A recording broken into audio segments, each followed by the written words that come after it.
स्वः तत्सवितुर्वरेण्यं भर्गो देवस्य धीमहि धियो यो नः प्रचोदयात्। ओम शांति शांति शांति।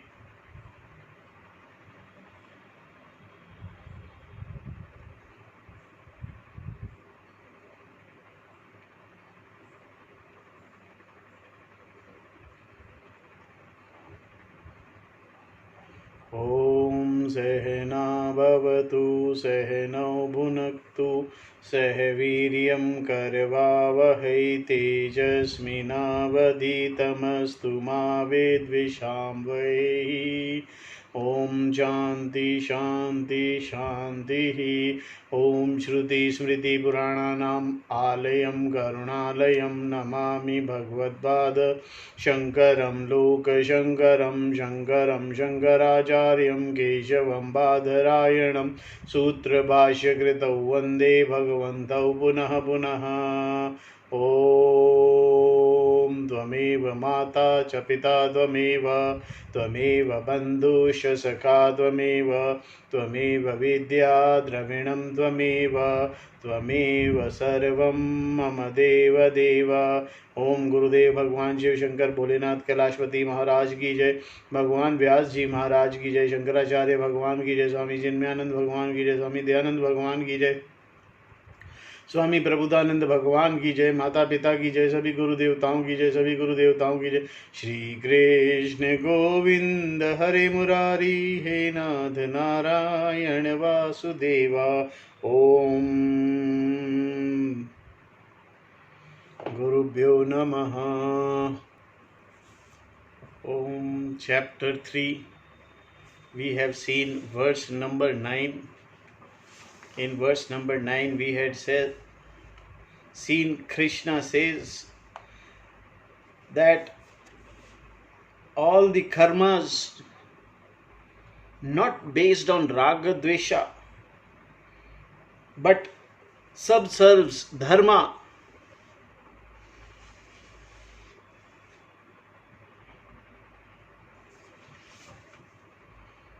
becomes karma yoga and the doer becomes karma yogi. So he says, if something is to be done by you and you do not want to do it, you better do it in it anyway. In this way, the action becomes yoga. Krishna is talking about karma yogi here, the one who is qualified to do karma. The jnani is not being addressed at all. For a jnani, there is no problem because the person knows that he or she is not the doer. There is nothing to be done. The karma yogi, on the other hand, still thinking that he or she is the doer, continues to perform action until the knowledge is gained.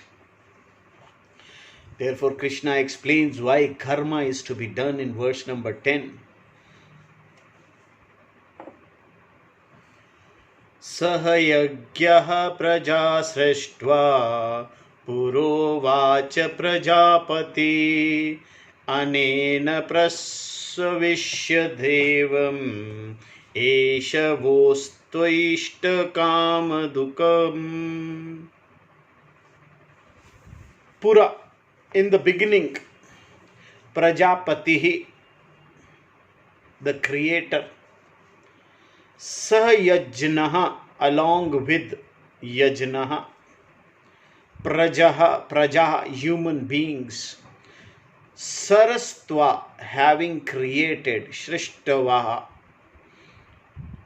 yuvacha, said, anena, by this, yajnaha, parasavishyadham, shall you multiply, isha, this, vah, for you, ishtakamaduka, the fulfilling cow, astu, may be. In the beginning, the creator, having created human beings along with the yagna, said, by this yagya, shall you multiply. May this yajna be fulfilled, be wish-fulfilling cow for you. Prajapati means creator.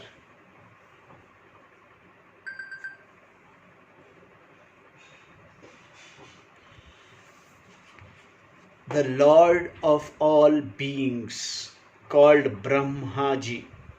The statement in the beginning, the Lord said, refer to Veda. The Veda is a body of knowledge considered not to have been written by anyone. Instead, it is looked upon as a knowledge revealed to the ancient sages, rishis, by the Lord. Ancient sages, rishis, by the Lord. What the Lord said then is in the Vedas, and what He said is for the sake of the human being He has created. Animals being programmed do not need the knowledge contained in the Veda. Along with the human beings, the Lord created yajnas and enjoined everyone to perform the ritual and the other karmas found in Vedas. Vedic rituals cover all phases of life. Even before the child is born, a ritual is performed. The Sanskrit word for wife is patani, and for husband it is pati. The letter I in pati is replaced by n in the feminine suffix I is added to form the word patani, pati, patani, meaning wife. Panini Sutra. The Panini Sutra, Panini Patyano Yagya Sanyoge, Patyune Yagya Sanyoge, Panini Sutra, that describes this grammatical rule, states that substitution is only done when woman is connected to a man for the purpose of doing yajna, meaning a Vedic ritual. The man marries for this reason, since without a wife he cannot perform certain rituals enjoined by the Vedas. Most Vedic rituals require one's wife, Patni, to take part. Along with the husband, Pati actually performs the ritual. He cannot do so without his wife's permission, nor can he perform it without her. Therefore, the marriage itself has a religious purpose. The very taking of woman's hand in marriage, accepting another person into one's life, is religious. The woman herself need not perform any Vedic ritual because she naturally receives half the result of the rituals when her husband performs. And the result of any sins the husband may perform belongs to him alone. Thus, she wins hands down. Although the wife is not required to perform rituals, she has specific duties related to them, such as preparing certain food. In this way, there is sharing of responsibility. The husband performs the ritual and the wife gives her permission to attend them.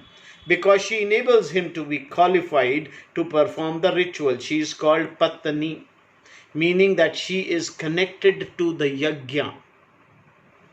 Thus, inherent in the grammar of such word as Patani is the Vedic attitude above marriage.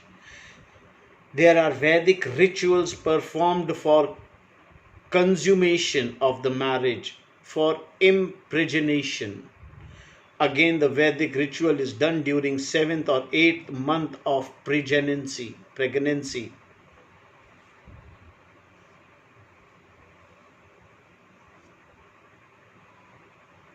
For the safety of mother and child, when the child is born, the ritual called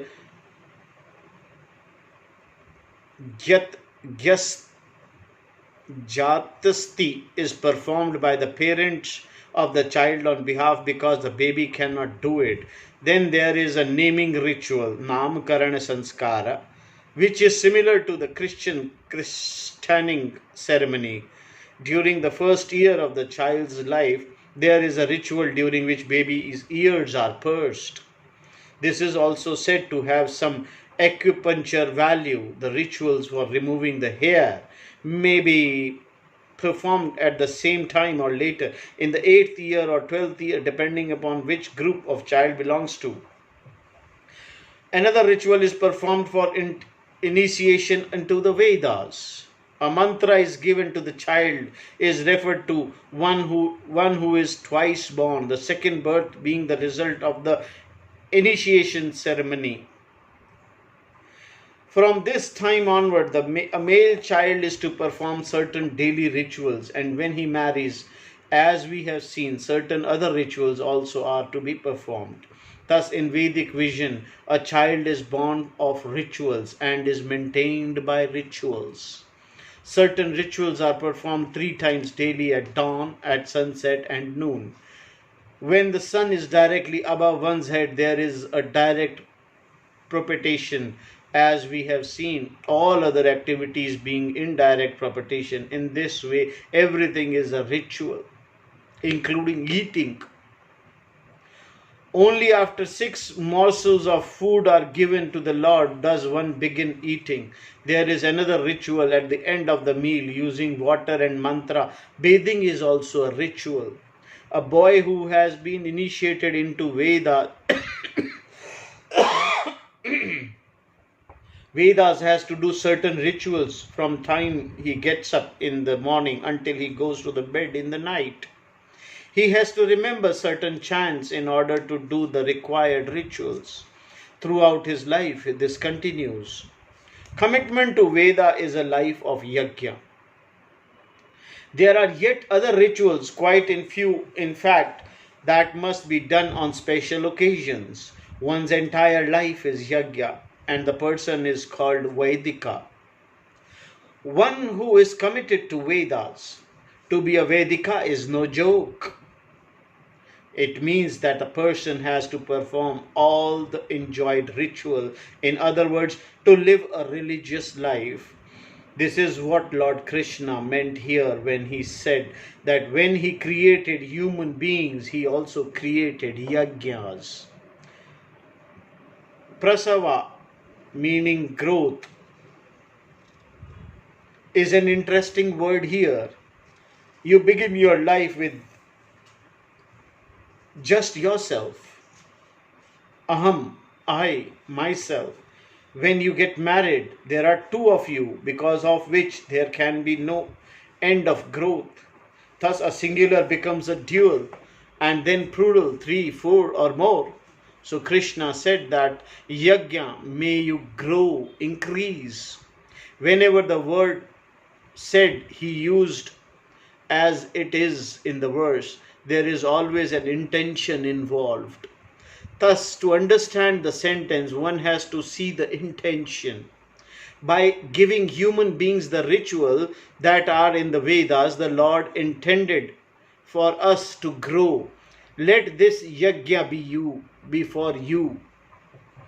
He said, let it be the cow that yields anything you desire. Let it be your wish-fulfilling cow. The cow Krishna was referring to was certainly not our ordinary milk-giving cows. The particular cow called Kamadhenu belonged to the well-known sage Vashishta. One day, Vishwamitra the king came to the forest where the sage lived. The king was accompanied by the huge retinue, all of whom were hungry. Finding Vashishta's hut, they went inside and asked him for food. Within 5 minutes, food was served to them. When the king asked Vashishta how this had been possible, the sage replied that he had a cow in the yard. What does a cow have to do with all the wonderful food? The king asked. The cow gives everything, Vashishta replied. The king then asked Vashishta to give him the cow. Vashishta told the king that he would give the cow, but it would not be of any use to him because it would yield only to one who is a Brahma Rishi, and the king was a Kshatriya. The story is metaphor based on the real meaning of the word Brahma Rishi, one who has the knowledge, hereby everything is gained. Vashishta had this knowledge and Vishwamitra did not. By knowing the whole Brahman as oneself, everything is as well known. Having his knowledge, the person has everything because he or she is everything. Vashishta's fulfilling cow Kamdenu stands for knowledge. The Krishna is saying here, let the knowledge of Brahman prove to be Kamdenu. Let it fulfill all your wishes. Definition of Brahmana. When you have no wishes, you do not need any wishes fulfilled. Being full and complete means you have no wishes. But to know that you are full and complete, you must be Brahma Rishi. Meaning you must be knower of Brahman, a Brahma Jnani. There is an Upanishad called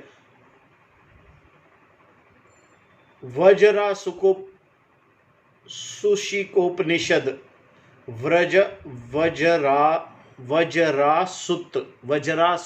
Vajrasut means diamond, a diamond needle, one that pierces and thus defines. A Brahman is defined in it as follows. A Brahman is one who has Brahma Jnana, knowledge of Brahman, and everyone else is a Brahman. The wish fulfilling cow will only yield to one who knows Brahman. Therefore, the cow would have been useless to the king. All he would have received from it would be a kick. This made the king very angry. Of course, a typical Kshatriya's response. He vowed that he would become a Brahma Rishi in order to get the cow, so for which he performed enormous austerities, tapas. As long as he continued to be angry, he did not become a Brahma Rishi. In fact, as long as he wanted to become a Brahma Rishi, he did not become a one. Eventually, having given up wanting to become Brahma Rishi, he got the knowledge that made him Brahma Rishi. So please understand, you don't have to become something. You are already something. You have to recognize yourself as Brahman. In the Veda, the Lord said, let Yajna gives you everything. Let it be your wish fulfilling cow. Yajna is a prayer, as we have seen, and as yoga, it gives you antahkarana shuddhi, purification of the mind, and then jnana, knowledge. Mumukshu wants to know, and for this they employ various means, various disciplines, all of which are yajna. The wish fulfilling cow is also said to be available in Indra's world. So when you go there, please make sure that you see it. Just as when you go to Agra, you cannot come back and say that you did not see the Taj Mahal. So when you go to heaven, you better look at for Kamdhenu. Verse number 11. Propagating and acknowledging the cosmic force as devatas give the highest good. Devan bhavayatanena te deva bhavayantu vaha parasparam bhavayantah shreyah paramavapasyatha. Verse number 11. Anena, with this, Devan, the deities, Bhavyata, propitiate, te, those, Devaha, deities, Vah, you, Bhavayantu, the propitiate, parasparam, one another, bhavayayantaha, propitiating, param, param shreya, highest good, moksha, avapayastha, you shall gain. Propitiate the deities with the yajna, please them with the yajna. May those deities propitiate you. Propitiating one another, you shall gain the highest good, moksha. Previously, the Lord said, with this yajna, may you all grow. In this verse, Krishna told Arjuna how by performing the daily rituals enjoyed by the Vedas, the various deities or aspects of the Lord are propitiated, are pleased. The sun is a blessing, no doubt, but if you look at it just a ball of fire, it is not a deity, a devata. It is purely an inert blessing. However, if you look at the sun as devata, you are recognizing that it is not separate from Ishvara.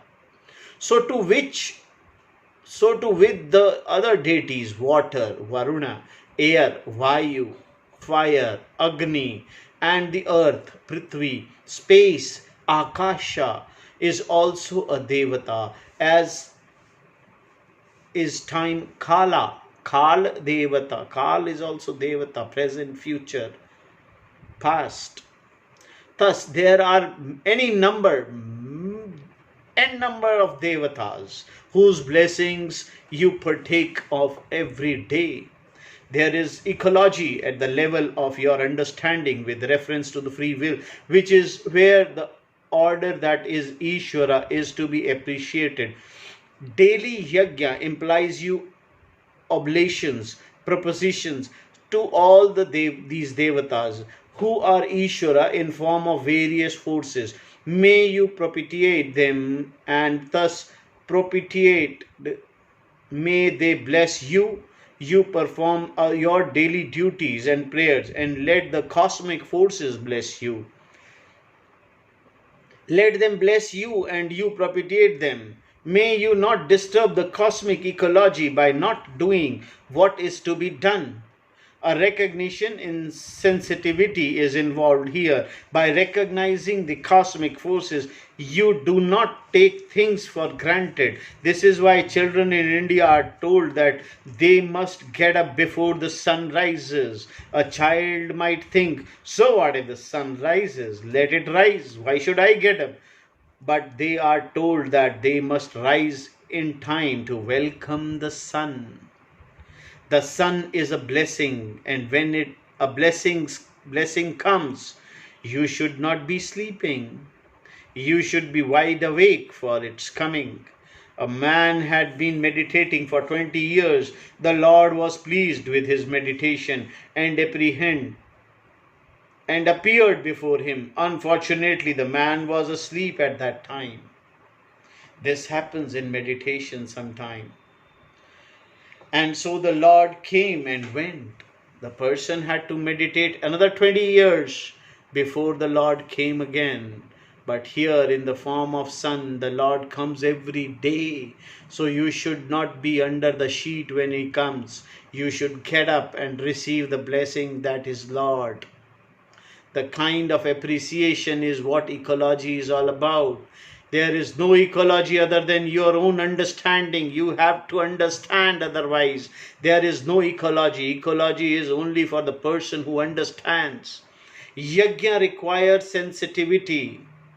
There are those who say that if you have seen one redwood tree, you have seen all of them.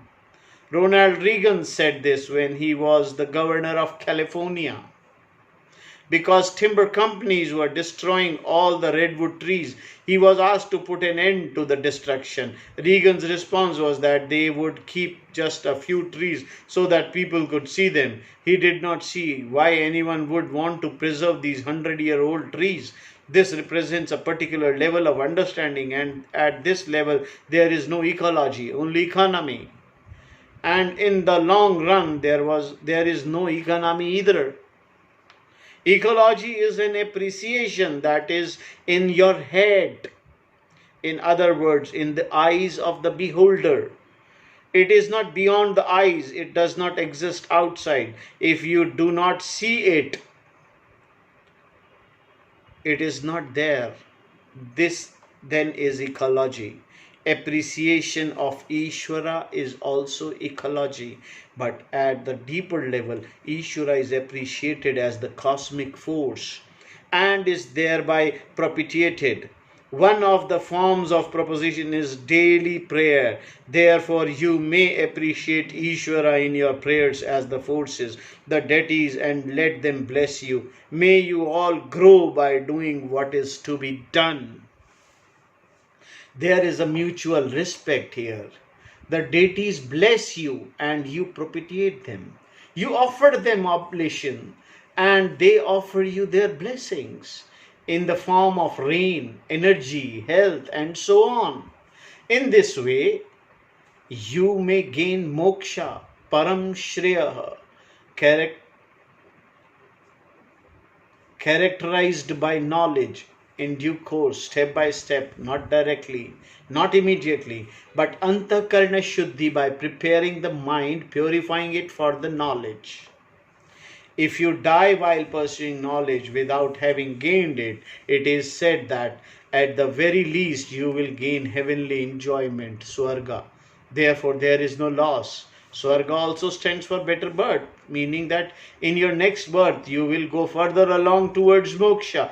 This interpretation is more relevant since the Gita is Moksha Shastra, not Swarga Shastra. Then Krishna said,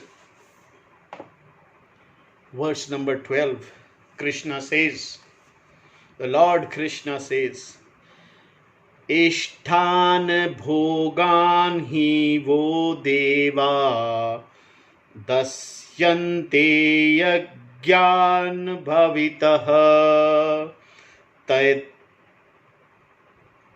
tairadataan apradhaya bhiyo yo bhukte stena eva saha. Deva, God, yagyan bhavavitah, propitiated by yagya, ishthan bhogan, desirable object, vah, to you, dasyante, will give, he, therefore, tah datan, given by them, yabah, to them, aparadhaya, without offering, yah, the one who bhukten, enjoys, sah, the person, stanah, thief, iva, indeed, the deities propitiated by yajna, pleased by yajna, will give you desirable objects. One who enjoys objects given by them without offering to them in return is indeed a thief.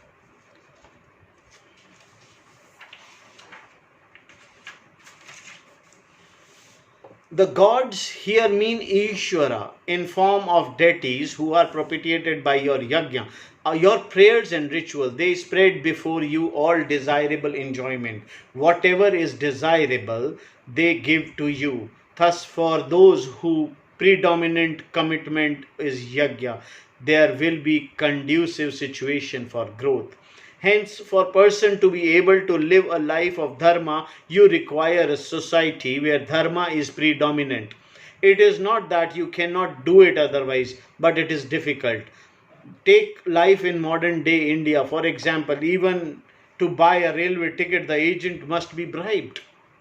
There is simply no way to purchase a ticket because of the melting pot environment created by too rapid industrialization following independence. The society is undergoing some rather drastic changes and people's desire have become manifold. The changes have come from the top and there is no foundation leaving the society top heavy without the roots that proper growth requires. Growth should be like that of a tree. First the roots are established and then the tree grows from there. A person who wants to live life of dharma will have problem in some parts of the world because he or she does not want to bribe people. Only there, where there is some dharma in the society, is it easy to live such a life. To propitiate the devatas means to follow dharma. By living a prayerful life, you create a conducive atmosphere. And when the majority of people live in this way, then the whole society will be conducive to the growth of dharma. Karma yoga is yajna. The devatas will do their job whenever you propitiate them or not. But when you go against dharma, you disturb the order and you are the sufferer. Therefore, everyone must do his or her job. The devata do their job and you do your according to the order of dharma given in the Vedas. Animal, trees and other plants are programmed and therefore do not require the Veda. People, on the other hand, do need it because they have to conform to the order for which they need the understanding that the Veda provides. It is said that if you do not disturb the order, the devatas do not get disturbed. Thus, the ecology of the universe order means there is no disturbance at the level of cosmic forces, the level of devatas. When the sun, water, fire, earth, air do their respective job, what do you get? A delicious Thanksgiving dinner on your plate. In this example, food stand for various enjoyments, all of which comes from to your plate as blessings of the deities. Cosmic forces, natural laws, and so on. For us, these are not simply nature, they are Ishwaras.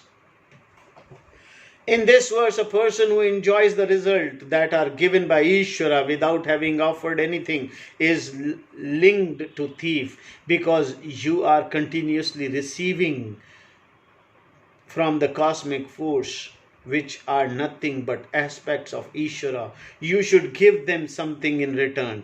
You can only do this by remembering Ishvara, by offering an oblation or a prayer. This is real thanksgiving. Thanksgiving is not something that happens once a year, it goes all the time. People are giving thanksgiving to the nature.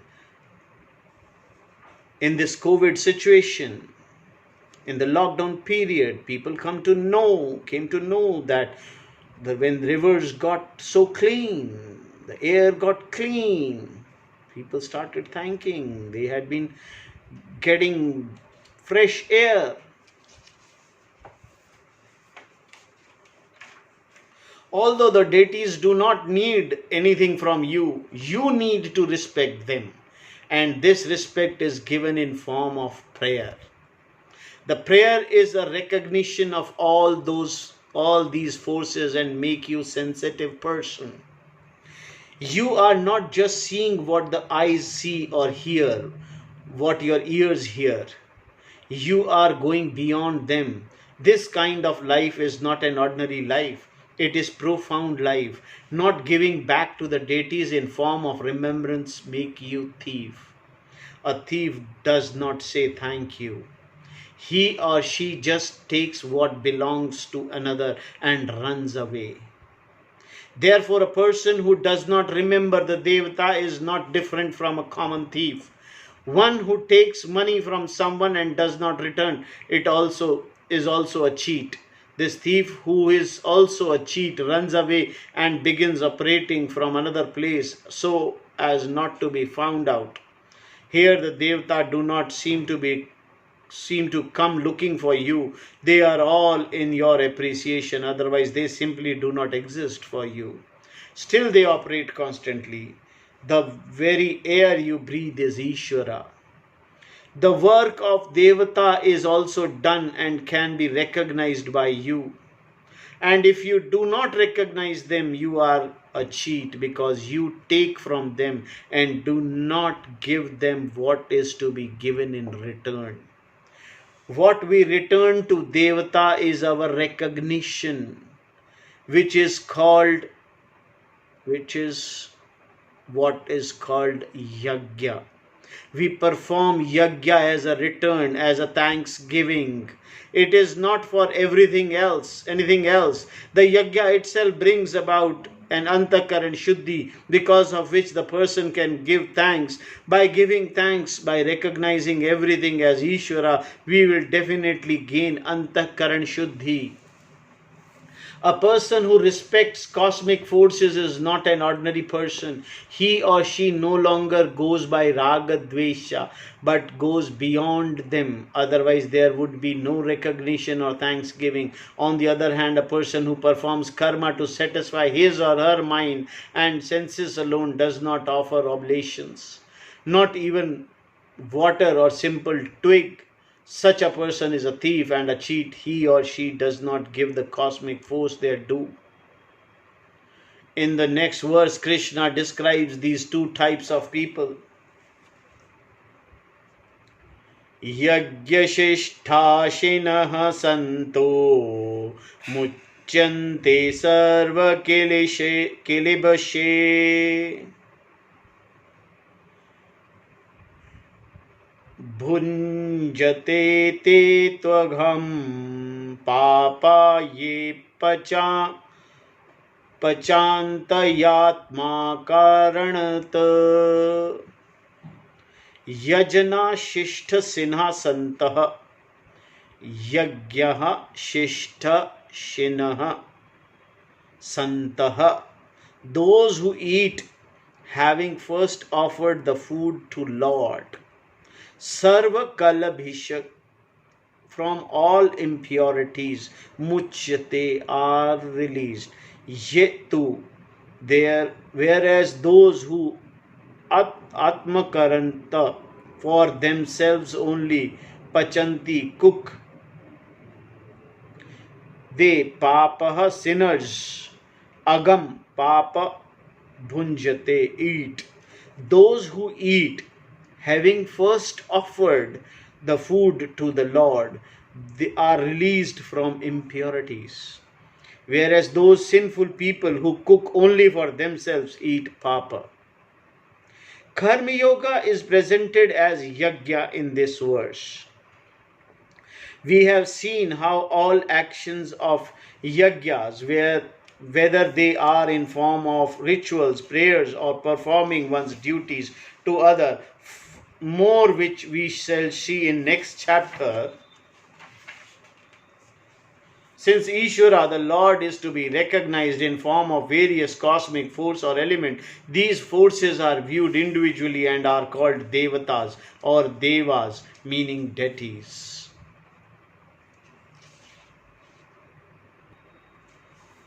Thus it is said, may you propitiate the Devata and let them bless you. This means that you let them do what they have to do and you do what you have to do. In this way, since there is nothing outside of Ishvara, the natural forces are not looked upon as mere inherent forces.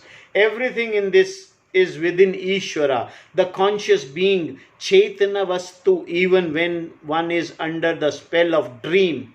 In the dream, we see both living beings and inert objects. The mountain seen in dream is inert, jada. The sun and its rays are also jada. Everything seen is jada, in fact, and not Chaitanya. But the difference between the inert and the conscious, jada Chaitanya bheda, is only within the framework of what is perceived by you as a subject of the dream. In having perceived the dream objects, you shift from perception to the person who is dreaming, the creator of the dream. Then you will see that there is no world outside of the dreamer. If the dreamer is conscious being, the dreamt world is non-separate from the dreamer, because he or she is both the maker, nimitta karana, of the dream world and the material, upadana karana, for it. Therefore, from dreamer's standpoint, there is nothing inert or conscious. Everything is dreamer alone. Similarly, from the standpoint of Ishvara, the cosmic forces are recognized as being non-separate from Ishvara, because there is nothing outside Ishvara. They are not simply to be taken as jada. Even though they look as though they are jada, they are all devatas. From the standpoint of Ishvara, In this way, the sun becomes a devata and does the air, fire, water, and earth. Acknowledging Ishvara in this way, recognizing his many aspects in form of devatas, one performs various rituals and prayers which are also actions.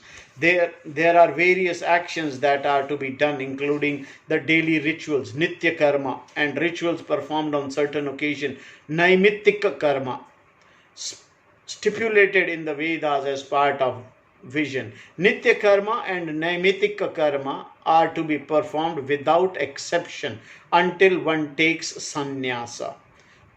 That is, until one renounces everything. Whatever result you receive from the actions you perform, you perform are blessings given to you by the devatas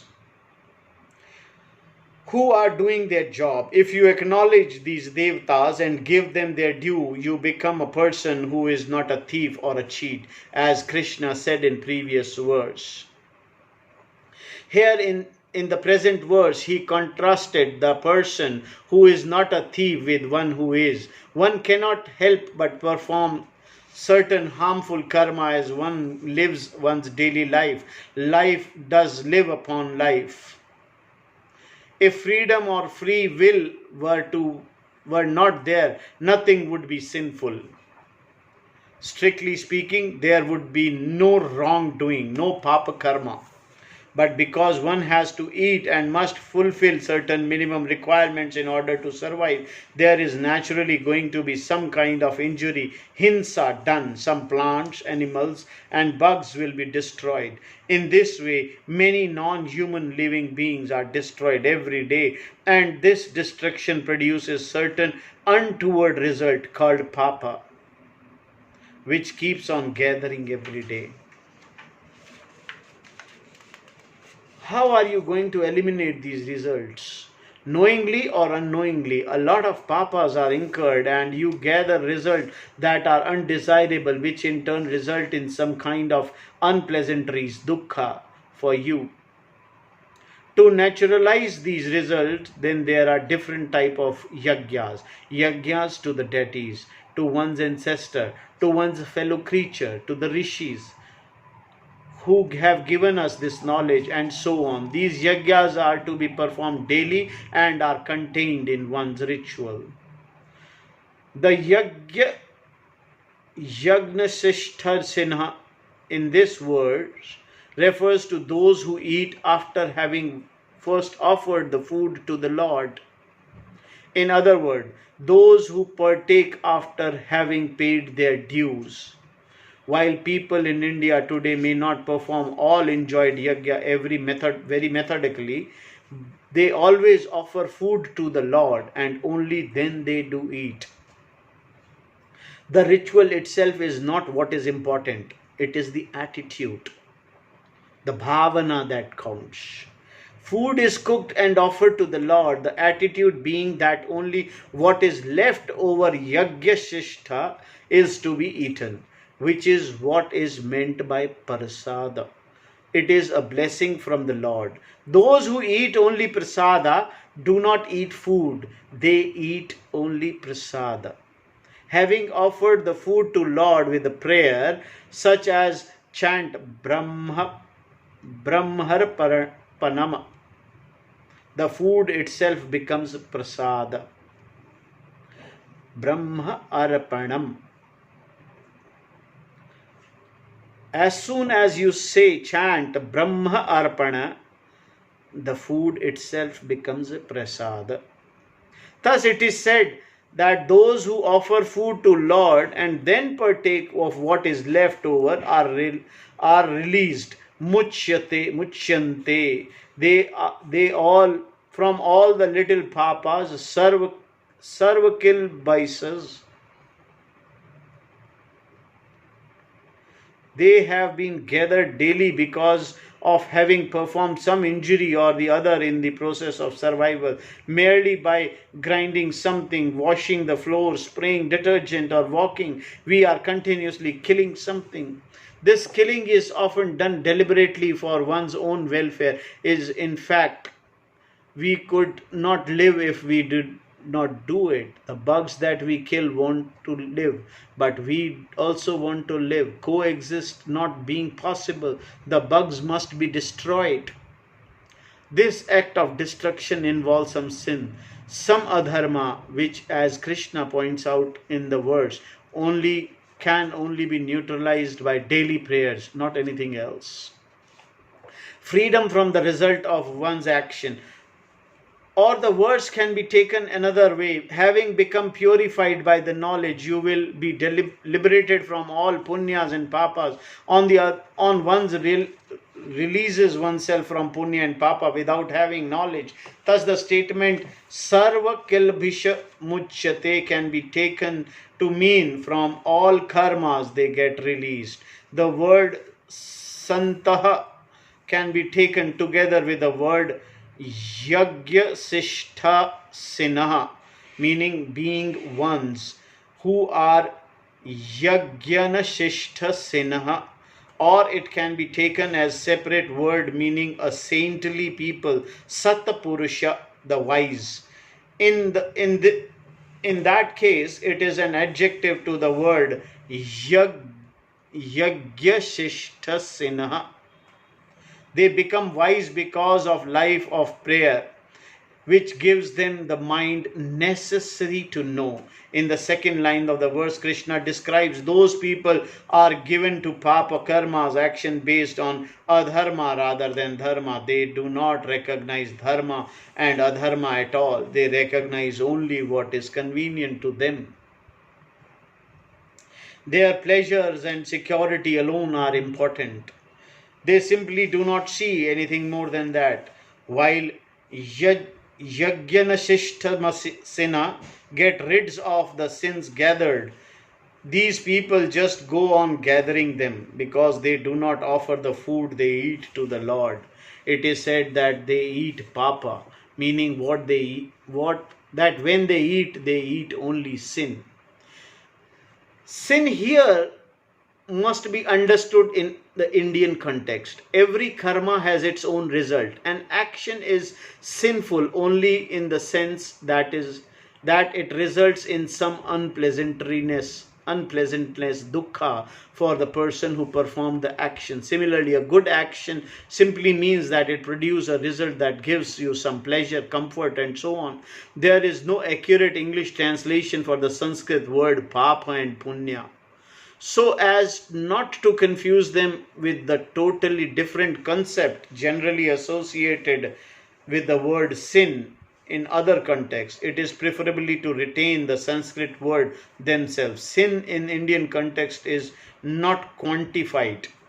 Even the realm of traffic violation, there are quantifiable differences. A driving violation being more serious than a parking violation.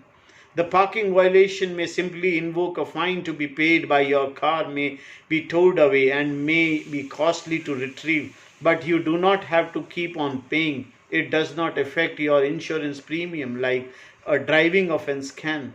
Like the law governing traffic violation, a law of karma means that the result of any action is appropriate to the action performed. According to the karma performed, there is both a seen and the unseen result. In this, if the unseen result is undesirable, it is called papa. This is how it is. Those who cook and eat only for themselves and not as an offering to Devata eat only papa. Whereas those who eat only after offering the food to the Lord get rid of any sins and papas they might have been collecting through their other actions. Karma has to be done. It keeps everything going. They eat cosmic wheel. The great cosmic wheel is constantly turning, and because you are a doer who enjoys a free will, you are a cognate. You can do and you need not do. A tree does whatever it has to do because that is how a tree is made. An animal does exactly what is expected of it because it is made to do so. It is in this way all non-human living beings do what they do because they are programmed in such a manner. The human being, however, is one whose action is performed by will. Therefore, there is a choice in action. One may perform an action, not perform it, or perform it differently. In verse number 14, the cosmic wheel keeps going because of karma alone. This we'll see tomorrow. Om Tat Sat. Om Purnamadaha Purnamidam Purnat Purnamudashyate Purnasya Purnamadaya Purnameva Vasishyate. Om Shanti Shanti Shanti. Om Gurubhyo Namaha. Om Tat Sat.